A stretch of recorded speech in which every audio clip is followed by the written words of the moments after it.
আমরা আজকে শুরু করি। আজকে একটা মহান ঐতিহাসিক দিবস, সেটা স্মরণ করে আমরা আমাদের সভা শুরু করি। আজকে কমিশনের ঐকমত্য কমিশনের পক্ষ থেকে সরকারের কাছে রিপোর্ট প্রদান করা হবে। এটা গুরুত্বপূর্ণ বিশিষ্ট দিন জাতির ইতিহাসে।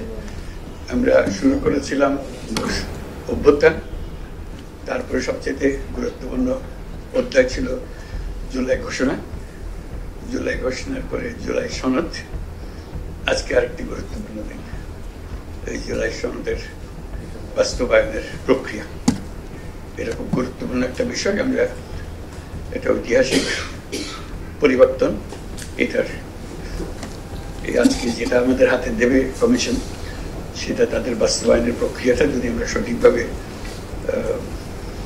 পালন করতে পারি, কাজ এগিয়ে নিয়ে যেতে পারি, তাহলে বাংলাদেশ অতীত থেকে মুক্ত হয়ে যাবে। এটি হলো বিষয়। আমরা সেই অতীত থেকে মুক্ত হতে চাই, নতুনভাবে বাংলাদেশ গড়ার কাছে নিযুক্ত হতে চাই। সেটার পথ দেখাবে আমাদের এই সনদের বাস্তবায়ন কিভাবে হবে তার উপরে। আমি প্রফেসর আলী রিয়াজ এবং কমিশনের মেম্বার সবাইকে শুরুতে ধন্যবাদ জানিয়ে রাখছি, এটা এই ঐতিহাসিক দিনটা সূত্রপাত করার জন্য, ঐতিহাসিক দিনটাকে বাস্তবে নিয়ে আসার জন্য, এবং তাদের এই পরিশ্রমের ফসল হিসেবে আজকে সেই সনদটা আমরা সনদের বাস্তবায়ন প্রক্রিয়া সম্বন্ধে আমরা জানতে পারবো, সেটা নিয়ে আমরা আলাপ করবো।